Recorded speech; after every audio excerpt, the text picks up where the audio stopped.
Hey everyone, Cadian Sergeant Steel here, and just thought I'd do a quick video on my thoughts for early 10th edition for the Astra Militarum, as well as kind of where I'm at currently in my hobby. I'm going to do this whole video while drinking coffee. Sorry, unless I run out of coffee mid-video, which I'll probably just go upstairs and top it off. This video is currently being filmed on July 9th, just for context. So we've received our first points updates that impacted the Astra Militarum after the launch of 10th edition. Technically, the edition's been out for pretty much a month. I mean, even though I know the release date was June 24th, we had everything we needed to play a week ahead of time. So the 21st of June and sometime around there was really we could start playing 10th edition. So I've played several games, including a small 500 point game, and I've played a 5,000 point game. So I've had kind of both extremes, and I've also played some other smaller games with 10th edition, and so I've had some time to run the guard, and I've had some time to play around with the units and so forth also, and I feel like we've all had some time to digest what has been put out and what's out there. In fact, it's now been long enough that the first kind of game meta statistics are coming out about events and tournaments, and so that's really interesting. I think the last one I saw, the Astra Militarum, was about the 34% win mark. Yeah, but that's not terrible, but it's not ideal either. I mean, right? Balance, we'd want to be between 45 and 55%. That's where we want to be. It's never going to be perfect. It's going to swing all the time based on who's playing, what's playing, and so forth. But we're at a little bit less than ideal point right now. We're not the worst faction, though, and that's important to note. I am far from a fair weather Astra Militarum player. In fact, I played Imperial Guard all through 7th edition, and I'm not sure if I ever won a single game. Maybe just one. At some point I'll get Lively Minis on here. He's my cousin and also who got me into Warhammer, and we can maybe recount that story. But I don't think I ever won a game. Anyhow, so what do I think so far playing guard? What I have noticed is orders are a little wonky. Let's just get straight into it. Our army mechanics, right? We have orders, and that's what we're supposed to be doing.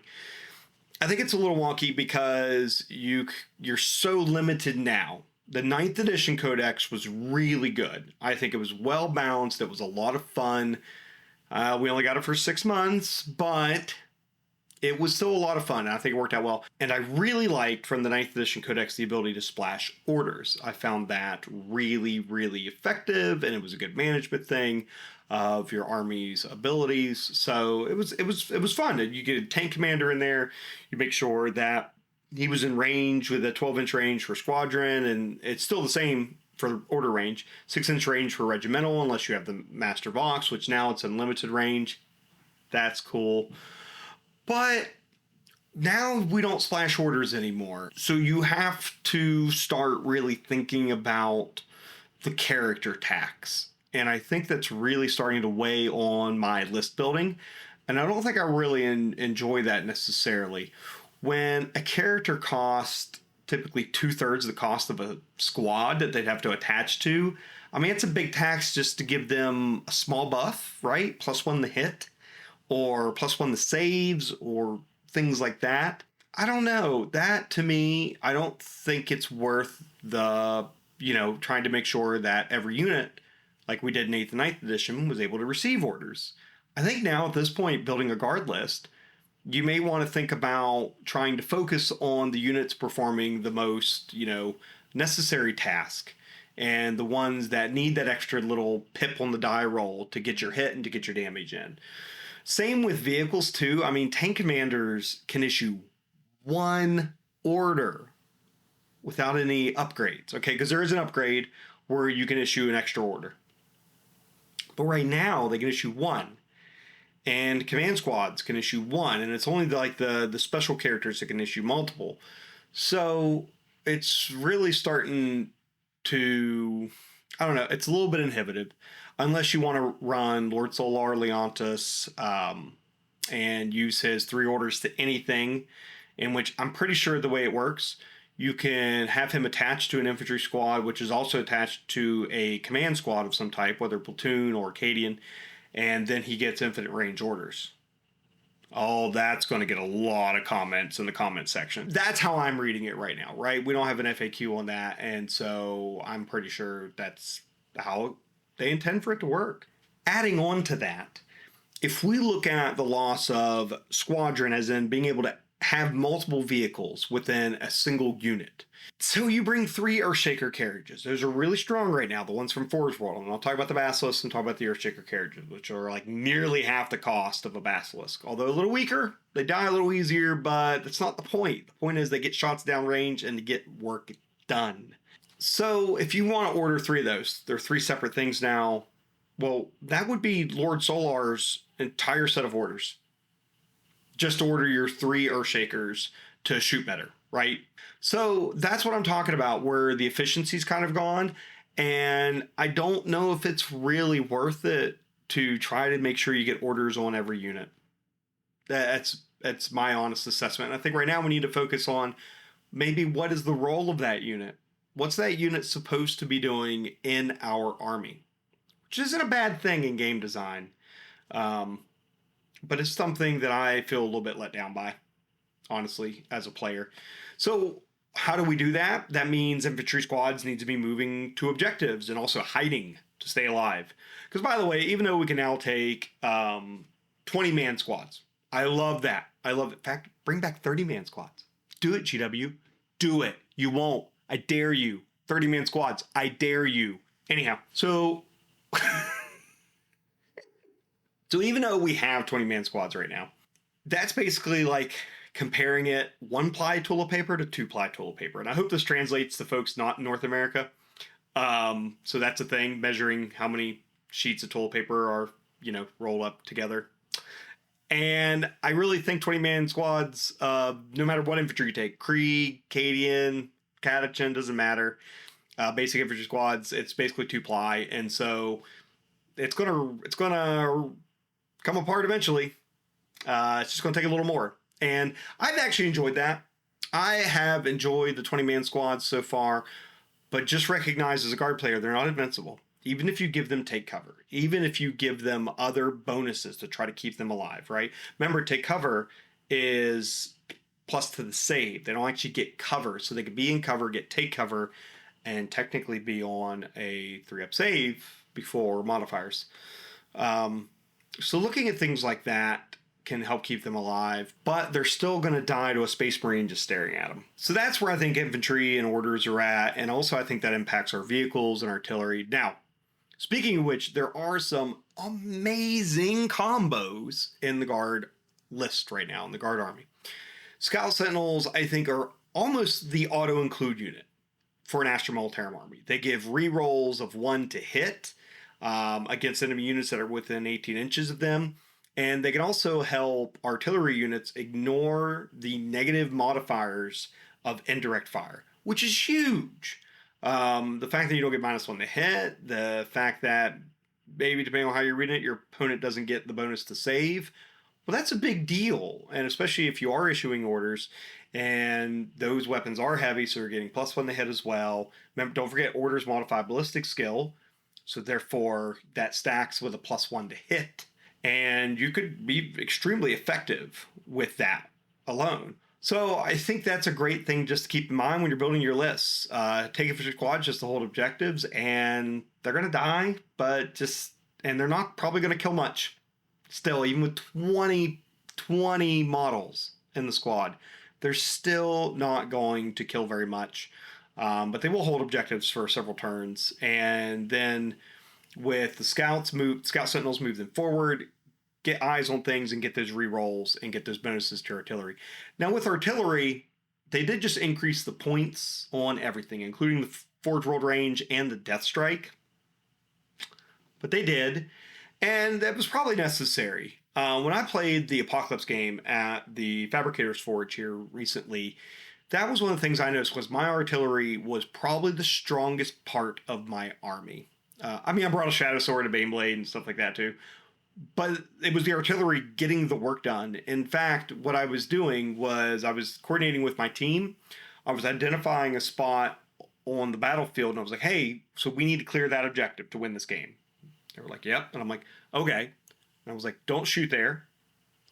I will fire everything I have into that one spot. Or, depending on how much our opponent's on there, like there was a Salamanders player there named Ryan who did cover an objective really well. So I had to have a Space Marine player help me out with whittling down their units. And then I was like, okay, whatever's left, come and tell me.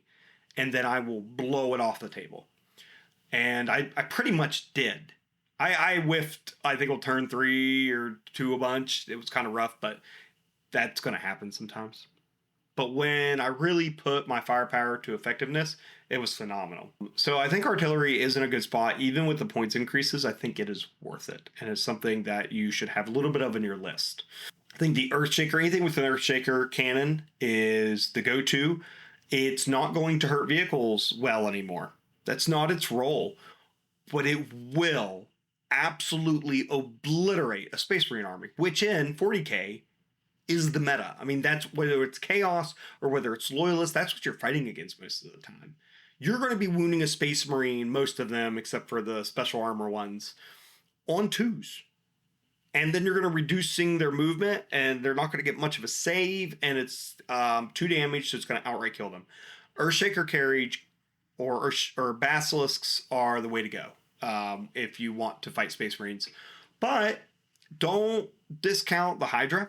It's phenomenal at shooting down airplanes. Don't discount that. And also with its flat 3 damage now on its guns, I mean, it can do some damage to non-airplanes too. That's pretty nice. The Wyvern's okay. I used it and it was effective. I was able to clear off some Eldar, and so it worked against light armored infantry, and it was nice in that regards. I've also used the Manticore. Higher strength than the Basilisk, so it was also able to get some work done, but still not really a vehicle killer. I want to get to that in a second. The Colossus Bombard, which there is an issue with right now. If you look on the data slate, for those who don't know, that's a Forge World unit, actually. Oh, it's up in a cabinet over here. Anyways, I got 3 of them right there. The Colossus Bombard is a Forge World unit, and it's basically a siege mortar. Kind of like the Medusa, but it's on a Lehman Russ chassis instead of like a Chimera one, or on a carriage, the way they can also be taken. So that one is meant to really damage elites, and what they've done, they've gave it devastating wounds. Mwah. Love it, love it, love it. But right now, it's missing the indirect keyword, which is strange. I think that's an error. I think it's just an accidental omission by the rules team, and I have emailed them about that. And so I do hope they change that. But that right there is a great one. Strength 6, and it can do up to D6 damage. And has really, really phenomenal range. I think like 10-foot range. So therefore, if you roll devastating wounds and you get those mortal wounds out there, red D6, I think it's D6 plus 2 damage, actually. So you could roll up to 8 mortal wounds. 8 mortal wounds, so maybe that's why they got rid of indirect on it. I hope that was not intentional, and it seems accidental, because right now they did just get increased to, I think, 160 points per model, which is kind of expensive for guard to typically only hit on 4s before any of the modifiers we just talked about. And those are also good. I use those as well, acting as if they had the indirect roll. I didn't discover they were missing that until after the game. Sorry, everybody, I cheated. Or didn't cheat. I don't know. I'm still waiting for the FAQ or rat on that one. We'll see. The Colossus is also a really good unit. I think it's something that I'm going to be utilizing and having fun with. To note, we don't have any artillery that is anti-vehicle. And I think that is important to recognize as a faction. As a group of players playing the Astra Militarum, we need to recognize that our artillery is not going to function the way it did in previous editions. Your Earthshakers, your Colossus, even your Manticores are not going to be taking down tough vehicles. Especially when we look at things like a Baneblade has a toughness 13, and other vehicles have toughness 11 and 12. They're not really going to get the work done. They're not going to take those vehicles down.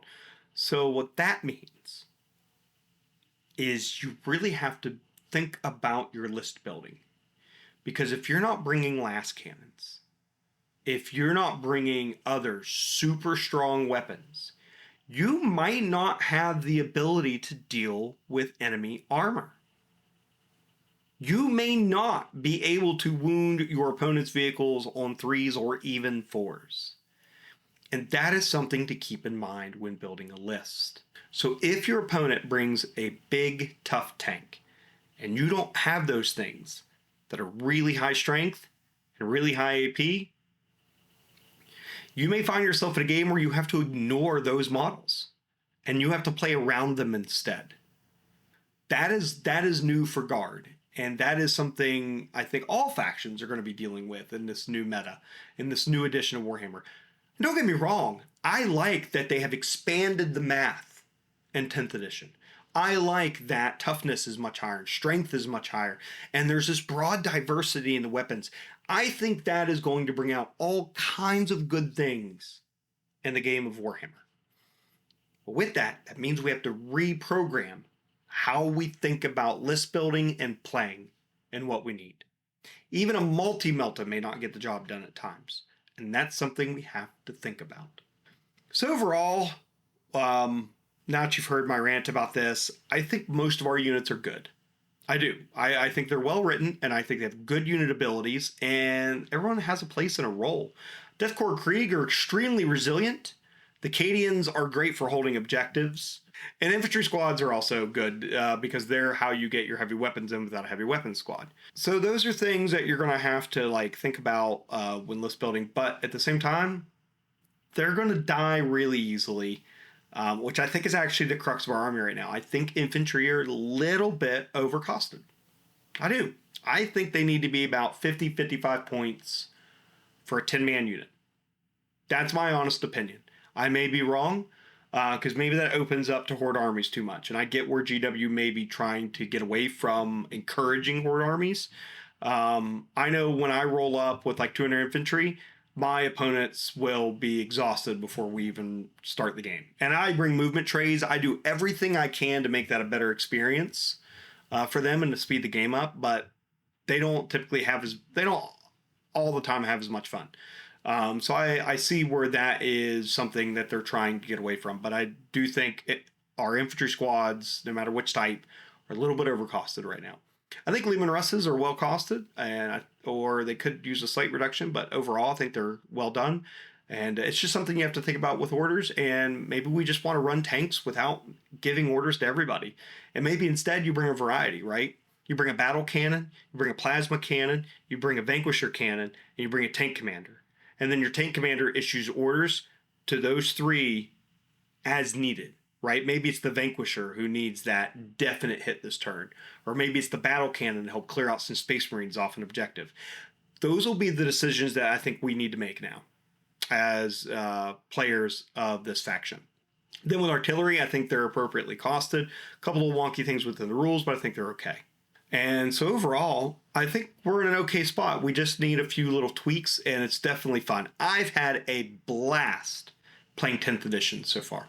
I've had a lot of fun doing it, and I'm working on a lot of new stuff that I can run in my army.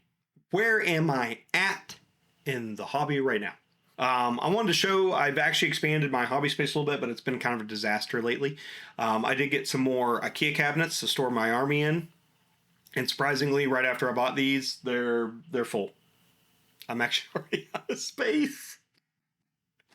I have a problem. I have expanded my storage here, which is really wonderful. So when I bring folks down to play, we have more this actually acts as a shelf. We can temporarily put some stuff up there. And I have all my stuff on display. So hopefully when they come down, they're like, oh, wow, I didn't know you had this. I'd really like to play against that. I can do that, and that's a lot of fun. And I can also hold myself accountable by seeing what I do and do not have. Obviously, I am a prolific collector of the Astra Militarum. So speaking of which, right now what I'm working on my hobby desk here is I'm building my second batch of 20 Cadians. And this time I'm actually going through and trying to customize them a little bit. So I'm really giving some thought on how I'm putting them together and creating interesting poses, or putting together a selection of the kits in a way that maybe wasn't intended. I'm going to make a little short video on that about how to kind of kit bash the Guard. So I'm going to put together a little video on that, on how I think you should kit bash the Astra Militarum using all the different kits, whether it's the command squad, whether it's Cadian shock troops, or whether it's the Cadian upgrade kit, or a combination of the three to make kind of some cool poses and some tips or tricks about that. Because one of the downsides they have is that there isn't a whole lot of variety. So what we have to think about here is that the backpacks on, I think, 7 out of 10 of the poses in the shock troops kit are molded on. They're already attached. There's no option in that. So that means there's only 3 of the torsos in which you have any flexibility over. And also the torsos match directly to a set of legs. So that's something else to kind of think about. You could green stuff, right, to mix it up a little bit, but they're molded to fit into a certain set of legs. When you are putting these together, that means for your special weapons that have special backpacks, such as a flamer or your Voxcaster and such, there are only certain things they're going to match up with. Even some of the arms that like are holding weapons have cutouts in those weapons to where they fit into the torso, right? So that's something that you have to think about too in building the kits. But despite that, I think when you add in all 3 kits together and you kind of blend the bits, there's lots of variety, and that's really great and really wonderful. So I'm working on that right now, and because I really want my next set of units to be very custom. I think I've also decided what special weapons I'm finally running with my Cadians, and I think I'm going flamers and melta-guns. That's the way I'm going. This way I have anti-infantry and anti-elite in my squads, and that'll be good, right? Because they're not... Cadian shock troops are not killing tanks. I recognize that that is not their role. They're not doing that. Even if they're killing meltas, maybe on a lucky roll. Like, that's that, like, Hail Mary. Oh my gosh, that tank has 3-4 wounds left and I have nothing else to shoot at it. Okay, I got a squad here with a melta-gun. I'm going to try it and see if I can get the 5 up to wound. That's not really their role, right? And so I'm building them that way because this way they can handle whether cheap units like cultists or fire warriors and so forth, or if they get a set of elites in front of them with that melta-gun, hopefully they can pop a few, and then the last guns kind of maybe knock off 1 or 2 more wounds as well during their firefight. And I am running auto guns on all of my Cadian sergeants now. It's fun. It's honestly just fun. I'm not doing it for any other reason. I think it looks cool, and I think that's a good reason to do it. I don't think there's anything wrong with going last pistol and chainsword either. So I'm working through that right now in my hobby. I'm also working through a ton of other kits. I'm actually just trying to get my backlog just kind of further along and get a lot of stuff built, which is why my hobby room is a complete disaster at this moment. I have everything everywhere just laid out, and whether it's terrain or it's my Space Marines army. Yes, I have a Space Marines army. It exists. Look, here's one of my incomplete painted models, right? I do have one. Oh, there's the focus. I actually have a couple thousand points in my Space Marines painted, so it's actually a decent sized Ultramarines army. And yes, I play Ultramarines because I'm a fanboy. Oh, if you didn't already know, now you know. I'm also working through a bunch of boarding actions terrain. I really like the concept of the game, and I'm looking forward to playing through it a bunch. And I'm also, unfortunately, I just finished up an Aeronautica Imperialis army, and I'm working on building some extra units for it.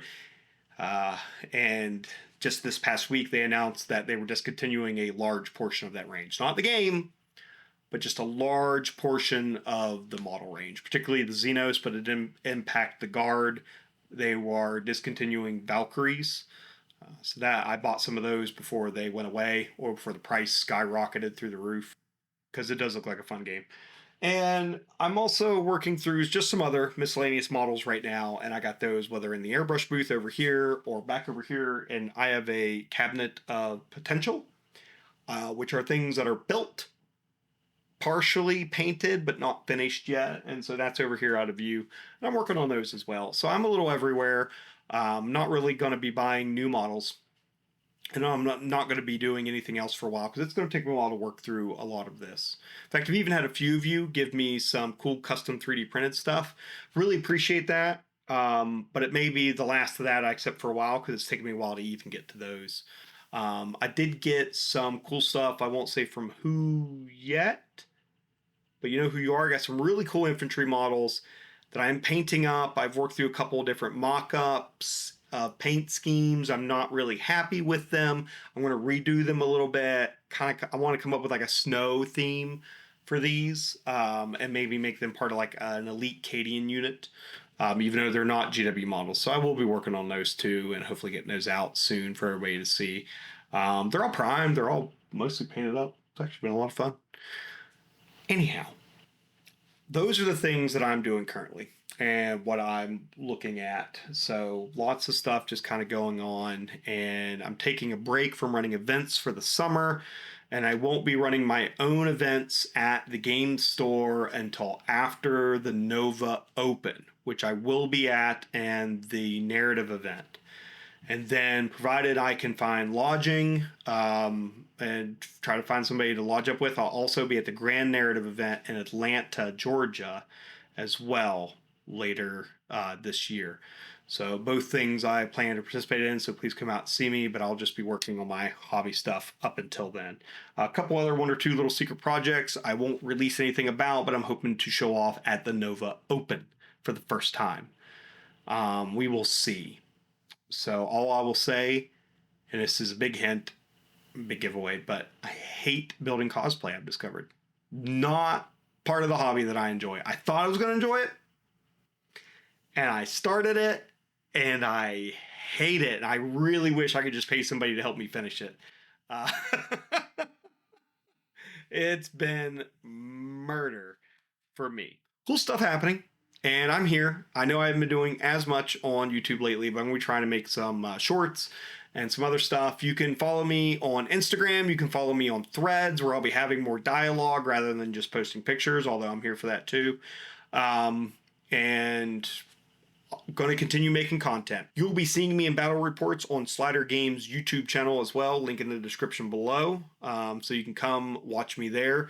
And it's just because I don't often have time to record games here in my studio, edit them, and put them online. But I will be making more battle reports. Don't worry. I actually intend to relaunch the Ira World campaign. I did one battle report and a teaser video for it, and then the wheels kind of came off the bus. But I'm going to see if I can get Jeremy Slider back in here, and we're just going to reboot that whole thing. It kind of got off to a bad start. I mean, if you haven't seen the battle report, a Crassus armor transport gets blown up turn 1 in an asymmetrical game in which the guard had a bigger force. It was a rough start to a campaign, but I have this cool narrative in my head, and I do want to finish that narrative. It's going to be a lot of fun. So I think I'm going to relaunch that for 10th edition and get that out there to you all. And I will be making other content as well. I'm going to be seeing if I can also get Lively Miniatures to join me too. So I've been chatting with him recently. And although a smaller channel on Instagram and so forth, phenomenal content creator and a really great visionary and artist. So I hope to get him engaged with me to help with some content creation too. That's it. That's where I'm at in the hobby. That's where I'm at in social media and what I think of the meta. So this was just kind of a big dump of stuff. So I hope you enjoyed the random chatter, all my ums, my so's, my coffee sipping. Oh, so good.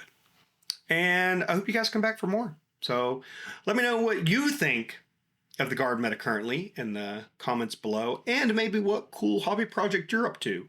Especially if you catch me over on Instagram or Threads, I'd love to hear about the cool projects that you all are doing.